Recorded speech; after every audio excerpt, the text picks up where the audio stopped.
prêt? Oui. OK, super.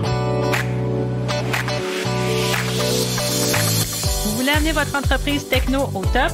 J'ai rencontré pour vous les meilleurs de l'industrie qui nous partagent leurs histoires et les expériences marketing qui les ont menés à un succès dont Bill Gates serait jaloux.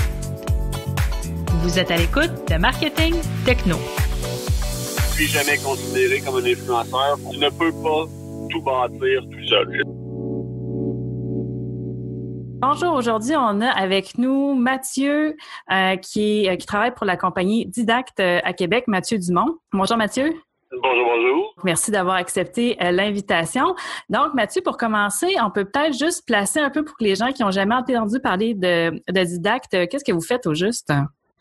Didacte, c'est une plateforme de formation en ligne qui dessert deux audiences, donc les travailleurs autonomes, les formateurs indépendants qui visent à rentabiliser leur expertise, et aussi le deuxième volet qui est vraiment notre pain, notre beurre, donc plateforme de formation en ligne qui est utilisée par les entreprises, les PME plus spécifiquement, donc 50 à 350, 450 employés, pour soutenir la formation interne, donc mieux gérer, mieux être autonome dans leur offre de formation.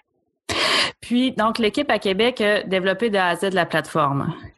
Exactement. Il n'y a pas de fond. Oui, c'est développé en open source, mais c'est levé de A à Z depuis le jour 1. Parfait. Donc, ça a été développé par une équipe à Québec. Donc, vous avez comme un aspect, si on veut, technique, donc vraiment le produit, vous avez développé la plateforme, puis aussi un aspect service, donc comment utiliser la plateforme finalement. Exactement. Ben, c'est sûr que de notre côté, au niveau du taxe, ce qui fait notre bonne réputation, c'est la simplicité, c'est l'autonomie. Donc, la notion de service est un petit peu, en fait, est très en second plan, puisque la plateforme est excessivement simple et intuitive. Donc, souvent, le volet service va venir plus un petit peu au niveau du développement de fonctionnalités sur mesure pour des entreprises ou des travaux de design, de pages d'accueil personnalisées, de création de contenu. Donc, de notre côté, c'est sûr qu'on essaie de s'arranger pour qu'aucun client soit dans un cul-de-sac. Donc, dans chacune des étapes d'un projet de formation en ligne, de la réflexion jusqu'à la mise en ligne, on peut venir s'impliquer, mais notre core business, c'est vraiment au niveau de l'outil seulement. De là, le reste, c'est sur mesure selon les besoins du client. Puis donc, vous remettez un outil entre les mains des gens pour qu'ils soient autonomes. Est-ce qu'il y a un enjeu un peu de formation pour que les gens soient capables de l'utiliser? Honnêtement, pour l'instant, je vais le dire de façon très humble, la plateforme est tellement intuitive qu'on n'a pas besoin. On se fait demander par moment, par des nouveaux clients, est-ce que tu as des tutoriels, est-ce que tu as des vidéos d'aide? On a de la documentation, mais par le passé, j'ai fait le test justement de faire quelques tutoriels, quelques vidéos d'aide.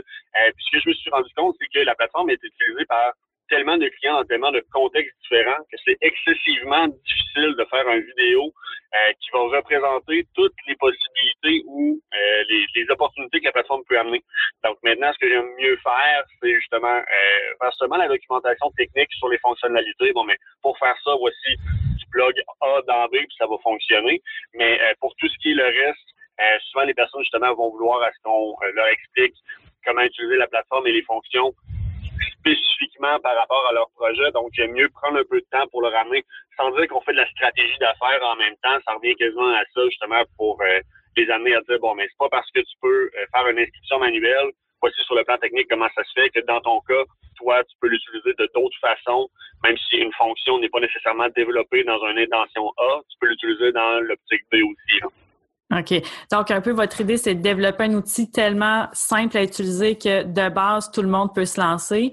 Puis après ça, vous pouvez apporter une aide plus pointue dans certains cas, finalement. Exactement. C'est aussi niaiseux que ça s'appelle une plateforme de formation. Puis les gens ne comprennent pas en partant, ou du moins, c'est pas intuitif de dire, ah, mais est-ce que je peux mettre autre chose que de la formation? Absolument. Donc, c'est justement de notre côté, dès qu'on a la chance de communiquer puis de discuter avec nos gens, ben, on leur ouvre des portes qu'ils n'avaient pas considérées. Donc, que ce soit pour utiliser la plateforme pour la formation, oui, mais l'utiliser conjointement pour créer un centre d'aide, de documentation, des pratiques internes. Donc, c'est là un petit peu que la notion de justement dans le SaaS, c'est que plus le volet service entre en jeu. On ne peut pas juste miser sur le produit, mais sur la possibilité d'utilisation par client. OK. Puis si on revient en arrière un petit peu, je t'ai présenté brièvement au début, mais on n'a pas dit exactement ton vrai titre, disons, chez Didacte, ce serait quoi? Oui, boy, ça serait CCO, donc directeur à l'exploitation, directeur commercial, peu importe. Je pense que ça surprend pas personne de dire que quand tu es... de notre côté, je ne considère plus une start-up. Tu sais, ça fait quand même plusieurs années qu'on est là, mais reste que notre modèle d'affaires, on mise beaucoup sur le lean management, donc par défaut, ça vient avec plusieurs chapeaux. Donc, essentiellement, je suis la seule personne dans l'entreprise qui n'est pas un programmeur. Donc, je vais m'occuper du service à la clientèle, vente, marketing et tout ce qui est vision, pas product owner, mais c'est vision de où est-ce qu'on s'en va, gestion des priorités du développement. OK. Puis toi, est-ce que tu avais un background technique avant d'arriver chez Didact? Pas beaucoup. Au-delà de j'ai fait 1 an en technique d'intégration multimédia pour abandonner parce que je me suis rendu compte que la programmation, c'est vraiment pas pour moi. Mon background techno s'arrête là. De fond, par le passé, j'ai eu plusieurs entreprises, mais ça a été beaucoup plus au niveau création de contenu, divertissement, art et spectacle. Donc, tout ce qui était beaucoup plus vraiment, justement, tech startup. J'étais très green quand je suis arrivé là. Puis, on pourrait dire que tu as des vies parallèles, disons, ou des rôles secondaires. Je ne sais pas comment tu fais des compartiments avec tout ça, mais tu as d'autres expériences dans le marketing qui sont, on pourrait dire, qui pourraient être juste comme vraiment le plus opposé possible de ce que tu fais chez Didact. Comment tu décrirais ce que tu fais sur Instagram avec c'est Rust? Est-ce que je ne vais pas me tromper, là, ton nom sur Instagram? C'est encore Rusty Blade. J'ai pris ma retraite de tout ça. En fait, j'ai résilié mes contrats que j'avais avec mes agences au courant de l'hiver. Overdose d'Instagram, overdose de justement tout le jeu de corridor. Mais non, c'est ça en effet, dans le fond. Tout ce qui est mon expertise au marketing vient beaucoup de là, tout ce qui est gestion, présence sur les réseaux sociaux, bâtir une marque personnelle, création de contenu, stratégie marketing pour des clients. Donc j'étais mannequin professionnel et je voulais pas juste être une étiquette sur une canne. Donc de mon côté, les clients que j'acceptais, au-delà de dire bon, mais ok, je vais être dans ta photo, non seulement je vais être dedans, je vais la créer. Mais au-delà de ça, bon, mais tu veux que je te crée du contenu, il n'y a pas de problème. Qu'est-ce que tu vas faire avec? Parce qu'il y a beaucoup de clients, présentement, c'est facile, la mode de dire, bon, mais je vais payer des influenceurs, je vais payer des Instababes pour créer du contenu, sauf que très souvent, les entreprises maintenant vont juste considérer la portée sans vraiment savoir quoi faire avec le média. Donc, de mon côté, l'expérience client dans toutes mes entreprises, c'est vraiment ce qui est le plus important. Donc, je veux m'assurer que si je te charge, je veux m'assurer que tu ailles le plus haut retour sur investissement possible. Donc, je veux pas juste te livrer une photo, puis à partir de là, bon, mais je l'ai publié, tu as eu accès à la portée, puis c'est pas fini là. Je veux m'assurer qu'elle va bien perdurer dans le temps et que tu es capable de maximiser ton investissement. Donc, cette philosophie-là que tu as du marketing d'influenceur, qu'on pourrait dire, là, est-ce qu'il y a des choses que tu as pris là-bas, que tu as pu transposer chez Didact? Oui, tu sais, une des bases pour s'établir, je veux dire, sur les réseaux sociaux. Je ne me suis jamais considéré comme un influenceur. On a souvent utilisé cette étiquette-là pour moi, mais je ne l'endosse pas personnellement, mais derrière la philosophie est quand même la même. C'est-à-dire, tu ne peux pas tout bâtir tout seul. C'est sûr que non. Donc, un des secrets pour bien se positionner, c'est de collaborer énormément, d'être très généreux de son temps, de son expertise. Donc, par les années que j'ai investi dans Instagram, la notion de marketing collaboratif est rapidement venue. Donc, de trouver quels sont les joueurs clés, quels sont les canaux spécifiques de distribution qui sont plus collectifs un petit peu. Donc, ils vont réunir une énorme masse de personnes qui ont un champ d'intérêt commun pour justement les utiliser comme des leviers pour mieux me positionner. Donc, ces différentes techniques-là, je les ai utilisées un petit peu pour Didact, oui, en effet. Puis, peux-tu nous donner un exemple de projet de marketing collaboratif que vous avez fait chez Didact? Oui, en fait, c'est très simple. On en fait de façon régulière. De mon côté, chez Didact, à défaut de créer des tutoriels techniques sur l'utilisation de la plateforme, on a une plateforme de contenu de ressources. Donc, c'est sûr que mon expertise, je la convertis en vidéo, mais mon champ d'expertise, je sais où est-ce qu'il débute et je sais où est-ce qu'il arrête aussi. Donc, toutes les expertises autres que la mienne, je vais miser j'ai quand même un très bon réseau de contacts, donc sur des personnes que j'apprécie énormément, que je reconnais leur expertise, puis qui n'ont pas nécessairement facilement accès à la création vidéo. Donc, je sais que moi, de mon côté, c'est une de mes forces de formation. Je suis un ancien réalisateur vidéo. Donc, créer du vidéo, c'est pour moi, c'est simple et rapide. Mais il y a des personnes que je sais qui ont l'expertise, mais pas nécessairement la visibilité qu'ils devraient avoir. Donc, de là, de miser sur des partenaires, de dire, viens au bureau, on va monter une capsule qui, pour moi, est utile pour mes clients. Et pour toi, je sais que tu vas être capable après ça d'utiliser comme un levier, d'utiliser comme un outil marketing dans ton écosystème marketing à toi. Donc, de mon côté, je donne accès à de la création vidéo gratuite à mes partenaires. La seule condition est que je peux le rendre accessible à mon bassin de clients. Donc, c'est du contenu qui était plus diffusé comme sur un réseau privé, si on veut? Exactement, c'est ça. Puis ça déjà, j'ai des partenaires qui, avec le contenu que j'ai créé, se sont revirés, puis eux ont pu le monétiser ailleurs après, puis ça, je suis très à l'aise avec ça. Fait qu'au moins, tout le monde est gagnant, puis je m'assure toujours d'aller dans une position où ce que j'estime en donner plus que ce que je reçois. Puis, est-ce que vous avez fait des associations avec des entreprises ou ça reste plus avec du personne à personne, disons? Ben, derrière les entreprises, c'est des personnes. Donc, oui, il y a des collaborateurs que j'ai qui ont des entreprises qui font, puis soit c'est leur entreprise ou qui sont au sein de grandes entreprises. Mais c'est ça, de mon côté, autant pour Didac que pour, comme je l'ai mentionné, n'importe quelle de mes entreprises, je suis très basé sur l'expérience client et le contact humain. Donc, ça va très souvent être pour la personne que je l'invite plutôt que l'entreprise. Je comprends que des fois, l'entreprise peut être le point d'attrait, mais je vais rattacher ça un petit peu plus à mes racines Beauceron, plus que l'entreprise est grosse, plus que c'est. Donc, puis, comme là, on parlait de vidéo, mais le marketing collaboratif, ça peut être écrire un article en partenariat avec d'autres personnes, ça peut être donc toutes sortes de choses finalement, tout ce qu'on veut. Oui, absolument. De mon côté, c'est ça. Présentement, c'est sûr que je mise beaucoup sur la vidéo parce que pour moi, comme je l'ai mentionné, c'est un levier facile. Mais le marketing collaboratif, ça va être vraiment beaucoup de choses, comme tu l'as mentionné. Ça peut être la rédaction commune d'une série d'articles qui se promène entre deux sites. Donc, de dire, on fait une série de 10 articles. Les articles pairs, on les publie de mon bord. Les articles impairs, on les publie de ton bord. Puis, on jumelle notre expertise. Ça peut être l'organisation d'un événement qui va rassembler des expertises qui sont complémentaires, mais qui permettent d'aller justement niveler la portée de chacun des collaborateurs pour maximiser le bassin de personnes qu'on peut aller rassembler ensemble. Ça peut être vraiment à plusieurs niveaux, là. Au niveau de Didac, par exemple, on en fait c'est pas tant du marketing collaboratif, mais en même temps, je le rappelle un petit peu cette philosophie-là. On fait beaucoup de développement commandité. Donc, de mon côté, j'ai mon plan de développement pour la plateforme avec les fonctions que l'on estime que l'on veut faire à nos frais et qui sont prioritaires et qui ont un impact majeur. Mais c'est sûr qu'en arrière de ça, j'ai un backlog de fonctions qui est interminable.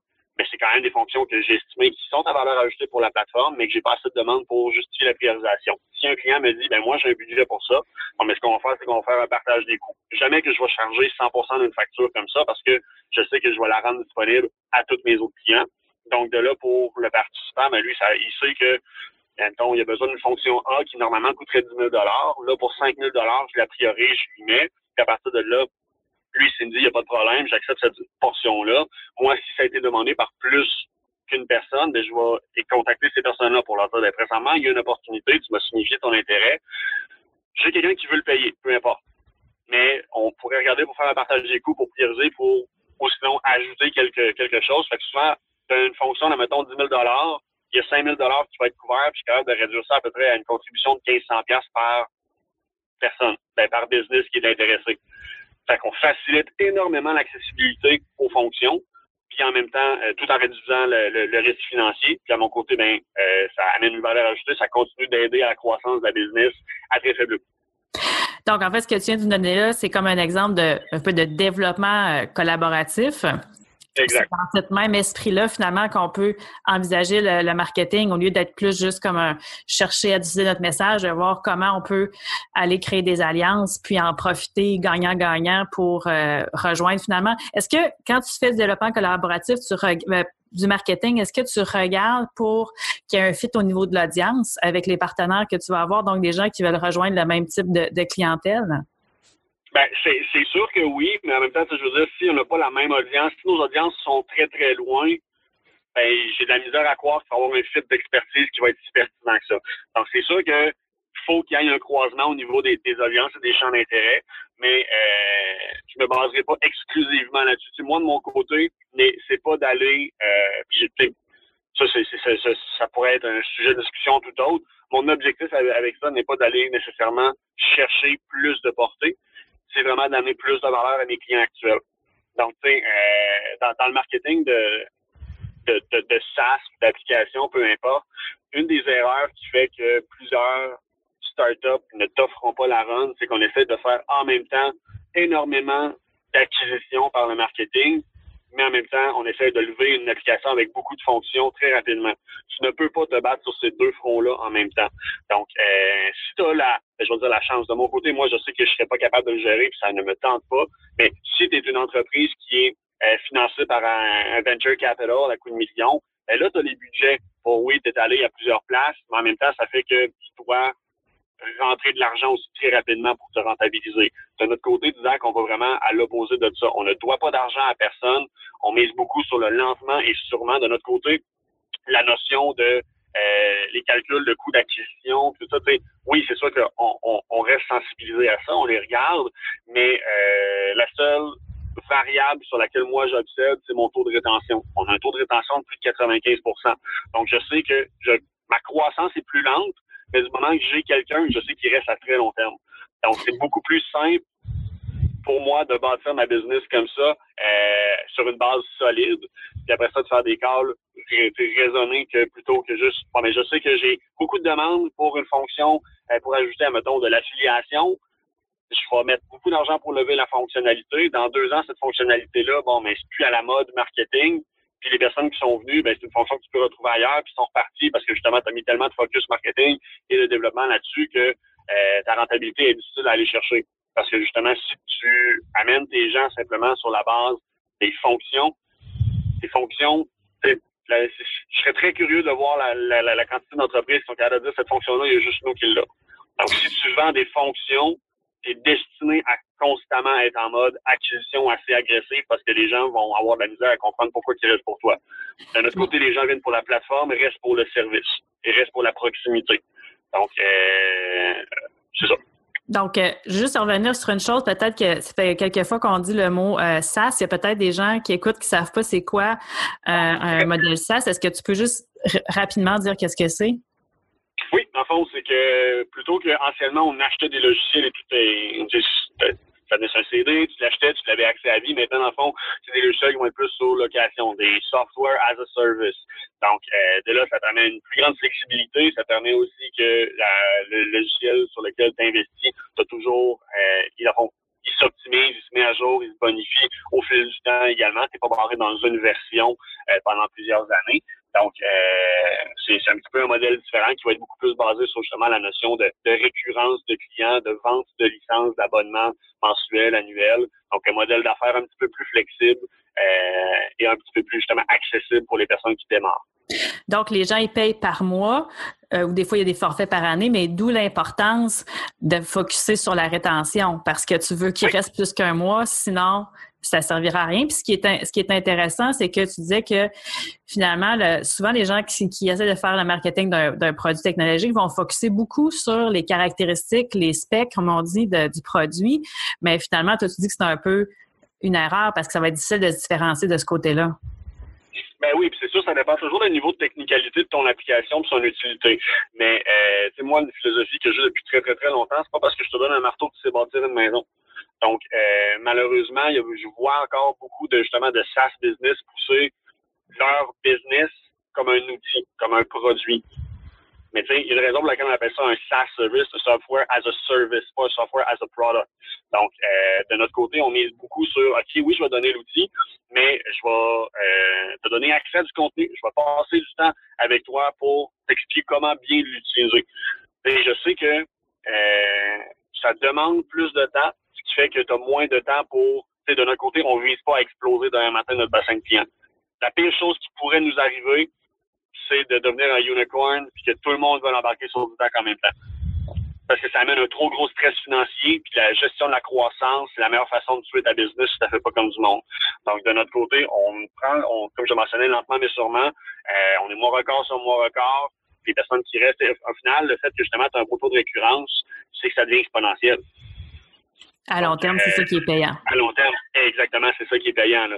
Mais faut vraiment miser sur la notion beaucoup plus de service et pas se placer comme un pur produit avec des fonctionnalités. Si tu vends des fonctionnalités, ta compétition, c'est tous les autres systèmes, alors que si tu mises, ce que tu vends, c'est vraiment ton expérience client et que tes fonctionnalités ne sont qu'une composante, tu viens de t'éliminer énormément de compétition, puis de là, mais tu viens de clairement éduquer la personne à pourquoi elle devrait faire affaire avec toi. Donc, finalement, on parlait de marketing collaboratif, mais on n'a pas besoin de regarder ça dans une optique d'aller chercher des nouveaux clients, mais même à l'interne, finalement, avec nos clients actuels, ça peut être une super belle avenue pour les garder plus longtemps, finalement. Oui, absolument. Parce que, tu sais, de notre côté, oui, acquisition, c'est sûr qu'on en fait, puis c'est important. Mais il y a beaucoup de business qui vont se limiter à dire, bon, mais à l'année 1, je vais aller chercher mes clients. Année 2, pour faire de l'argent, je dois aller chercher d'autres clients. Il n'y a pas assez de réflexion qui est faite sur qu'est-ce que je peux offrir, qu'est-ce que je peux bonifier dans mon offre pour gonfler ma facture par client. Donc ça, c'est une stratégie que je trouve qui est sous-évaluée en entreprise et surtout justement au niveau des SaaS marketing parce qu'on a tellement souvent la philosophie de la seule chose que j'ai à vendre, c'est mon logiciel, c'est mon SaaS. Alors que de là, c'est capable d'aller mettre du coaching, c'est capable d'aller mettre de la formation, donc ça de notre côté. La création vidéo, j'en fais de moins en moins parce que quand je l'ai fait, je travaille dans la business et non pas sur la business. Mais maintenant, plutôt qu'offrir le tournage vidéo, je vais offrir la formation en création vidéo. Donc, pour un 3 heures, 4 heures, je te rends autonome à créer ton propre contenu. Fait que la personne, de là, elle sait qu'elle paye juste une fois, elle a besoin de se débloquer des gros budgets à chaque fois qu'elle veut lever une formation. Elle se débloque un budget pour s'occuper minimalement, puis créer du vidéo, maintenant, ça coûte plus rien. Puis de là, elle utilise par défaut aussi mieux ta plateforme parce que son contenu est meilleur, elle a des meilleures performances, donc elle va plus l'utiliser. Parfait. Donc, est-ce que finalement, faire un marketing de produits techno, c'est vraiment différent de faire du marketing dans un autre domaine où les mêmes principes s'appliquent finalement? C'est beaucoup plus difficile, je vais le dire comme ça, parce que dans les autres domaines, souvent tout ce que tu as à faire coûte beaucoup moins cher que du développement. Donc, le danger avec un business SaaS, c'est la gestion du cash flow. Donc, de faire du marketing, ça coûte cher. De lever une application, ça coûte cher. Quand tu veux faire les deux en même temps, c'est là que ça devient un gros défi. Ça coûte 2 fois plus cher. Exactement, c'est ça. Fait que de notre côté, les gens sont surpris quand je leur dis qu'on ne fait pas de marketing payant, ou très, très peu. De notre côté, on va miser justement beaucoup plus sur tout ce qui est technique de stratégie marketing organique. Encore dans une optique on le sait que ça attire moins de personnes, ça a une croissance plus lente, mais en même temps, ce n'est pas mon intention de faire de l'acquisition de façon agressive. Donc, on se met vraiment dans une position de réception des personnes qui sont intéressées parce que le cycle de vente d'un SaaS, théoriquement, peut être beaucoup plus court. Mais de notre côté, au niveau du DAG, vu que notre focus est vraiment sur l'entreprise, même si 90 jours de cycle de vente pour un SaaS, c'est considéré quand même long. De notre côté, ça peut être entre 9 à 18 mois. OK. Donc, c'est ça. Fait qu'il faut que j'ajuste mes stratégies marketing un petit peu en conséquence, dans l'optique où ce que je ne veux plus faire, justement, de démarchage. Parce que si j'ai besoin de créer le besoin et d'éduquer la personne sur l'importance de s'équiper d'une plateforme de formation en ligne pour arrêter de dépenser de l'argent inutilement, OK, oui, elle va trouver ça super intéressant. Elle n'a pas de projet levé, elle n'a pas de contenu de prêt, elle ne sait pas où est-ce qu'elle s'en va. Fait que le temps que tout ça se mette en place, ça me prend beaucoup plus de suivi, c'est beaucoup plus long. Donc maintenant, je suis beaucoup plus dans une philosophie marketing de dire comment est-ce que je peux me positionner pour aller être découvert par la personne qui est rendue plus loin dans sa réflexion. Qui a déjà du contenu, que ça a déjà le concept a déjà été vendu au directeur financier, qui maintenant est vraiment prêt à passer à l'action ou minimum faire ses premiers tests.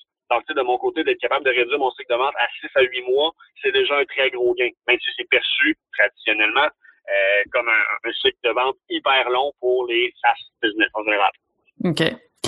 Donc, puis juste pour rapper un peu, disons que moi, je suis une compagnie dans un domaine techno, puis que je me dis, bon, au lieu de faire du marketing pour aller focusser sur des clients que j'ai pas encore, je pourrais peut-être focus sur des clients que j'ai déjà parce qu'on sait que c'est avec ceux-là que ça va être le plus facile de vendre finalement parce qu'ils ont déjà acheté une fois, donc on veut les convaincre d'acheter de nouveau et de rester. C'est quoi la première étape? Si je veux créer du contenu pour mes clients actuels, c'est quoi la première étape, selon toi, qui est à faire, là? Ben, c'est très simple. Les réponses que vous avez besoin, là, vos clients les ont, puis souvent sont très heureux de vous les donner. On se donne juste pas la peine de poser des questions. Donc, développer une relation, développer une culture de communication avec vos clients. C'est moi, de mon côté, je me demande pas c'est qu'est-ce que je devrais faire. Je sais, j'ai un backlog d'affaires de ça, on m'a déjà dit que la personne ne savait pas comment faire.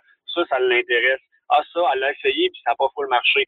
Fait que, normalement, pour les sujets pour créer le contenu, ça ne devrait pas être si difficile que ça.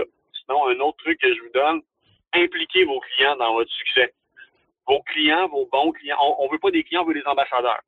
Donc, de là, quelles sont les mesures qu'on peut prendre pour que le client, justement, se sente une partie prenante de votre succès, ce qui développe énormément d'appartenance, ce qui augmente votre taux de récurrence et de rétention. Donc, de mon côté, je mise quand même beaucoup sur des stratégies de tout ce qui est validation sociale. Dans le domaine techno, tu as beaucoup de firmes et de répertoires de logiciels que leur seule vocation, c'est de faire des comparatifs de systèmes pour aider justement les personnes qui recherchent quel est le système, le logiciel parfait pour moi, basé sur mes besoins. Fait que, tu sais, on parle des firmes comme Gartner, Capterra, Software Advice. Des fois, t'en as qui sont hyper nichés, comme dans notre cas, exemple, elearningindustry.com. C'est des centaines de milliers d'impressions par mois. Puis de là, de dire, est-ce que je suis capable d'aller me mettre dans une structure de témoignages? Témoignages, souvent, on dit, faut le mettre sur mon site. Il y a beaucoup d'utilisation des témoignages qui sont complètement à l'extérieur et indépendantes de votre site. Donc, de mon côté, une grosse partie du trafic que je vais aller générer, ça va être simplement par les bons mots, les bons coups et les témoignages de mes clients sur ces sites-là. Ou sinon, sur ce que je fais, j'ai commencé à faire depuis l'année dernière des portraits clients. Partager quelles sont les histoires à succès de vos clients, puis donnez-leur de la visibilité. Montrez les bons coups des personnes qui utilisent votre système pour montrer que c'est accessible, pour montrer que c'est simple, pour que la personne qui regarde ça de loin en disant « Ouais, ça m'intéresse, mais je sais pas par où commencer », peu importe. Si on est capable de montrer que une dame, ça mettons, je pense à Carole, j'ai une de mes clientes super fine, elle a c'est pas une millennial. Je vais le dire comme ça, là. Elle est pas vieille, mais ce n'est pas une millennial qui a sa business de pose d'ongles, puis a levé par elle-même, a créé son propre contenu, ses cours sur la pose d'ongles, est maintenant rendue avec, je pense, une dizaine de formations de plusieurs niveaux à ce niveau-là. Fait que, si je suis capable de montrer puis de rendre ça clair que Carole, elle l'a tout fait par elle-même, puis qu'elle a d'excellentes performances avec sa plateforme, ben de là, n'importe qui d'autre qui vend des huiles essentielles, qui peinture des roches, c'est vraiment vous seriez surpris de voir les sujets sur lesquels il y a des cours qui se donnent. oui, non, c'est ça. Je suis encore tout le temps agréablement surpris. Les gens sont super créatifs. Mais ça, il n'y a pas de niche qui n'est pas bonne. Il faut juste montrer que c'est accessible. Donc, finalement, on pourrait dire, prendre en note les questions que les clients vous envoient par courriel ou vous posent dans des rencontres. Toutes ces questions-là, ça peut être des pistes pour créer du contenu. Mm-hmm. Ensuite de ça, mettre en valeur les clients. Dans les études de cas, souvent, on pense juste à ce que ça va donner quand les autres vont les lire, mais même pour le client, c'est le fun d'être mis en valeur aussi. Donc, ça va vraiment consolider la relation avec le client actuel. Donc, c'est une super bonne piste. Puis les répertoires aussi. Donc, c'est super pertinent parce que quand la personne est sur ce site-là qui compare des outils, on s'entend qu'elle est prête à passer à l'action. Elle veut juste savoir lequel. Elle est prête à passer à l'action, puis c'est neutre. Tu sais, je veux dire, la firme n'a pas de parti pris. C'est vraiment des cases à cocher très souvent de quels sont tes besoins. Voici ceux qui répondent à tes besoins techniques. Puis après ça, c'est là l'importance des témoignages. Je veux dire, mais des personnes qui vont aller écrire, puis on parle en moyenne, une personne va lire et considérer jusqu'à 6 témoignages avant de prendre action. Donc, c'est là l'importance d'en avoir plusieurs, puis d'aussi, on veut pas manipuler les gens. Mais si on est capable de diriger l'angle du témoignage qu'on veut, tu sais, moi, comme je le mentionne, les témoignages, je veux pas que les personnes parlent des fonctionnalités. Tant mieux s'ils en parlent, mais c'est pas ça mon objectif.